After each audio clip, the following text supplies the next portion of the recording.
Rasulü Hatmul Enbiya sevgili Peygamberimiz Muhammed sallallahu aleyhi ve sellem hem şahit etimiz Peygamberimiz Muhammed sallallahu aleyhi ve sellem Allah Teala hamma indirgen sözüne hamma Allah Teala'dan bergen vazifani ahırgısına kamil ravishda yetkirib adam bağlılığına yetkirdi. Bugün inşallah Teala biz bu taravih aldığındaki vaazımızda çakıra bütün sünden tavuşlanalar. Yudus. Bu inşallah Teala bizning qolgan şu 7 minut 8 minutda сөйләшербез. Kardeşlik turunda, yani biraz turunda. Нәрсәсең ул? Kardeşlik. Peygamberimiz Muhammed sallallahu aleyhi ve sellem birinci Allah subhanahu ve taala bizlerge ayta Kur'an-ı Kerim'de dürüstlükte Allah'a inanmışlar kardeşler. İnnel mu'minuna vel ihvan.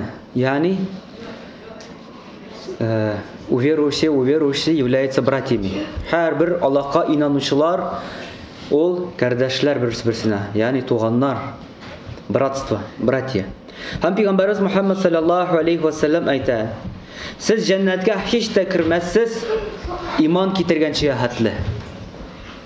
Siz imanını getire almazsız birbirinizni Allah rızalığı için yaratmışa. Siz cennetke kirelmezsiz iman getirgençeye hatlı. Hem siz iman getire almazsız birbirinizni Allah rızalığı için yaratkançıya hatlı. Yani cennetke kiriş için elbette birinci iş ol Allah'a inanu, Allah'a ışanu. Şehadet kelimesini aytu. Onun kitaplarına, feriştelerine, naşarı da yakışsa Allah Teala'nın kaderine hem kıyamet gününe ışanu. Sonundan sonra indi Peygamberimiz Muhammed sallallahu aleyhi ve sellem ayta oldu kardeşlerini yani birbirine alında mahlukatlar arasındaki muhabbet. Kardeşini kardeş seviyor, kardeşini kardeş yaratıyor. Şöyle yok. Peygamberimiz Muhammed sallallahu aleyhi ve sellem ayta kıyamet gününde bütün kişiler hasrette, ağırlıkta bulganda, когда каждый будет нуждаться в помощи, когда каждый будет в тяжелых муках, kıyamet gününde yevmel kıyame, din suda, din hakkı, din istini, bütün kişi muhtaç bulganda Peygamberimiz Muhammed sallallahu aleyhi ve sellem 7 grup, 7 türlü halk, 7 türlü kişiler Allah subhanahu wa ta'ala'nın arşının ışığında bulurlar.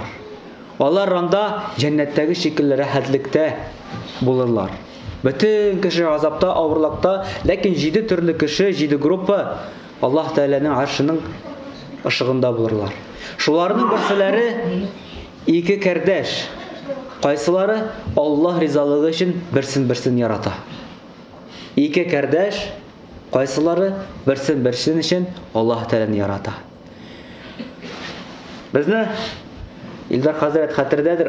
Azat birinci tapkır derslerde biz jüri başlaganda, Kur'an derslerine jüri başlaganda, tecvid dersinde bizning Azat Hazret var idi. Bizni birinci dinge Kur'an'ı öğretüşe.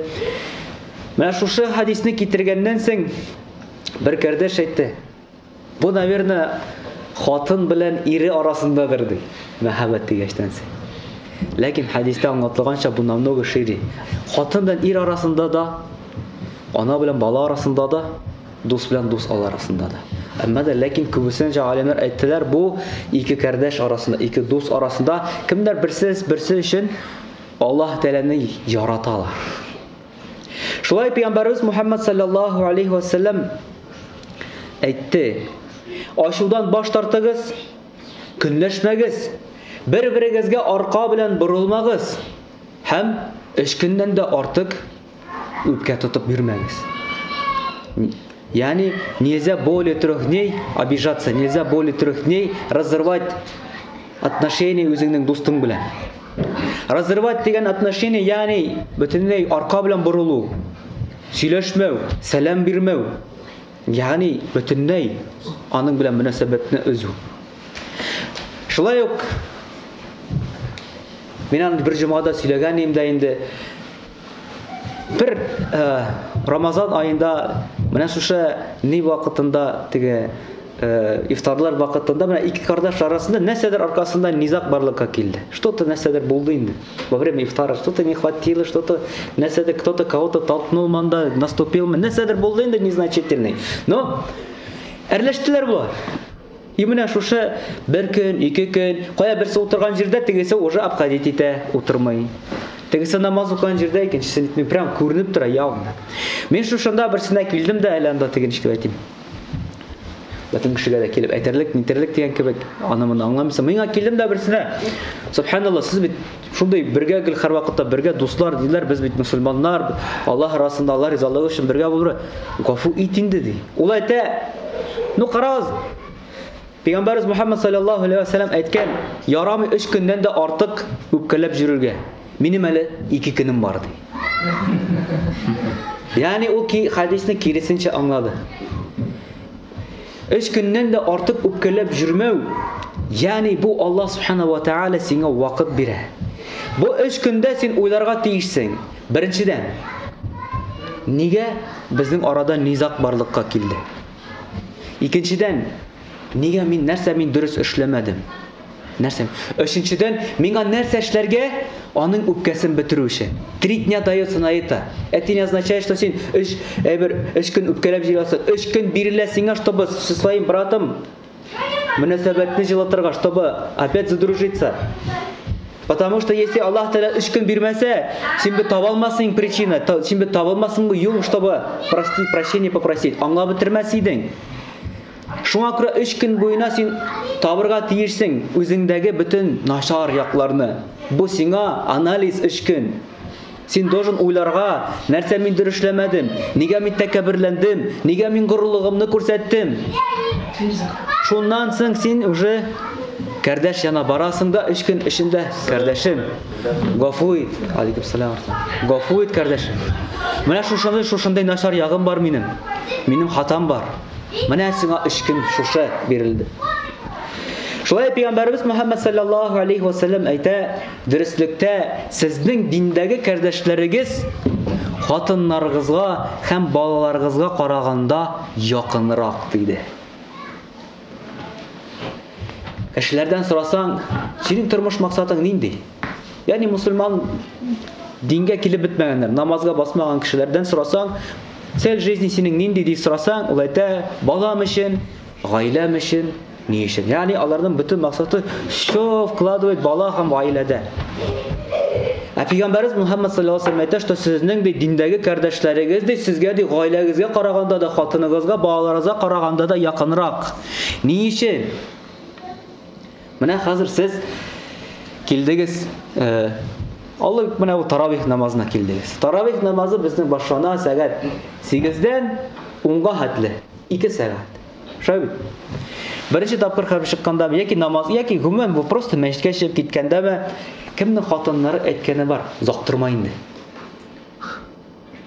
Зактырма инде. Мәчет. Син мәчеткә чыгып барасың, киенеп, нитеп, тахаратланып, нитеп, зактырма инде. Ягъни нәрсә турында? Бала да, хатын да сине кая чакыра? Дөньяга. Хатынны ашатырга, эчертергә, нитергә, ул сиңа напоминать итә, монсыларга, тегесен алырга, монсы җитми, тегесе җитми. Ягъни аның максаты ул дөрес. Аның эше шул дигән кебек инде. Ул өйнең җылылыгын саклап торучы, ул сине сиркетеп торучы. Движок, если ул движок булмаса, җыклап ятыр, караватта эшләмичә. Ләкин шул балаларга да без үзебезнең көчебезне нибезне биргәндә, алар безнең дөньяга тарта. Әмма дә ләкин мәчеткә килгәчтән син кашан күрәсең сакаллы кардәшеңне, кашан кәләпүш кигән, кашан ул намазга килгән син шикелле, ул сиңа әйтә ассаламу алейкум ва рахматуллаһи ва баракатуху. Ягъни уже сәламендә ул сиңа дуа кыла, сиңа нитә, Аллаһ Тәала искә төшерә. Син уже ул сиңа нәрсә? Ахират турында фикерләтә. Иң яхшы дуслар диде Пәйгамбәрбез Мухаммад саллаллаһу алейхи ва саллям, при виде того, не то что сөйләшү, не то что дуслашу, при виде того, урамда барасың, бөтенесе җә шәрә кызлар, җә ниләр кызлар, җә мондый малайлар, җә репер, җә нестә, и бер бара кеше кәләпүш кигән, сакаллы, матур итеп киенеп бара. Сиңа нәрсә эшкә төшерә? Бу мусульман. Бу мәчеткә баручы кеше. Бу монлардан даже бит кем бара урамдан теге ниләр, ничек дип әйтәләр, кемнәр алар теге сораучылар, русчасы оныттым. Папарашайкалар кемгә килә? Кәләпүш кигән сакаллы кешеләргә. Бу бирә бу. Бу яхшы кеше, бу. Шулай бит. Шуңа күбрәк киләләр, нигә киләләр? Ышаналар кешеләр. Ягъни бу әлхәмдүлилләh мусульманнарның ни матурлыгы ягы. Менә бездә бер-беребезгә үзебезнең кыяфәтебез белән дә Мөселманлыкта, ягъни син Аллаһ Тәгалә искә төшерүче иң яхшы дуслар кемнәр сине һәрвакытта Аллаһ Тәгаләгә чакыра, ахирет турында фикерләтә, тормышның максаты турында, бу дөньяның фантик икәнен аңлатып чык. Шайтан сине алдаучы икәнен турында сөйләгән дуслар.